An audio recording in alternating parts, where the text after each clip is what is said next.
जय हिंद दोस्तों, कैसे हैं आप लोग। आशा करता हूँ अच्छे होंगे, जहाँ होंगे मस्त होंगे, जहाँ रहें मस्त रहें। चाहे हिंदुस्तान रहे, चाहे जहानाबाद रहें, हिंदुस्तान के किसी भी वाद में रहें लेकिन आबाद रहें।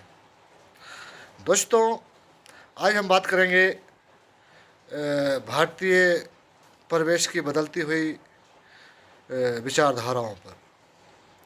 दोस्तों, मैंने सुना है कि क्रांति लाने वाले आवश्यकता आविष्कार की जननी होती है, इसको कौटिल्य ने कहा था।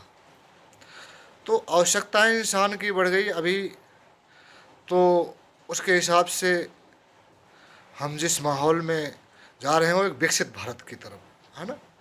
तो विकसित भारत में, विकसित का मतलब समझते हो? जैसे कि सभी लोग आशा करता हूँ जानते होंगे, विकसित, विकसित और विकासशील, ये अर्थव्यवस्था ही नहीं होती। अर्थव्यवस्था के साथ साथ इंसान के वैचारिक विकास होना भी बहुत ज़रूरी होता है। लेकिन ये विकसित भारत का सपना देख करके हम अपने कल्चर को भूल जाएं, अपने संस्कृति को भूल जाएं, ये देश हित में नहीं है। देश हित में बात की जाए तो अपनी पुरानी परंपराओं को बरकरार रखना, अपने संस्कृति पर कायम रखना, अपने सदाचार विचार को पवित्र रखना, ये सब आती है हमारी प्राकृतिक धरोहर में, है ना।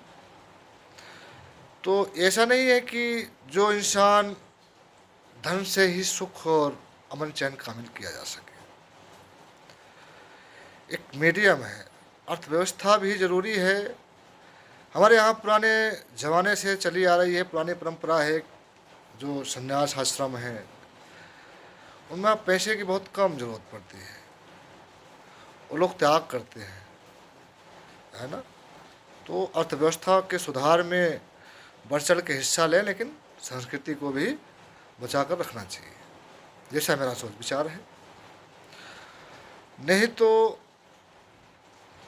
जो पश्चिमी सभ्यताएं थीं वो अब हिंदुस्तान में ऐसे पांव पसार रही हैं जैसे दुल्हन चल के ससुराल आ गई हो ना, और फिर उसके बाद तांडव शुरू करती है।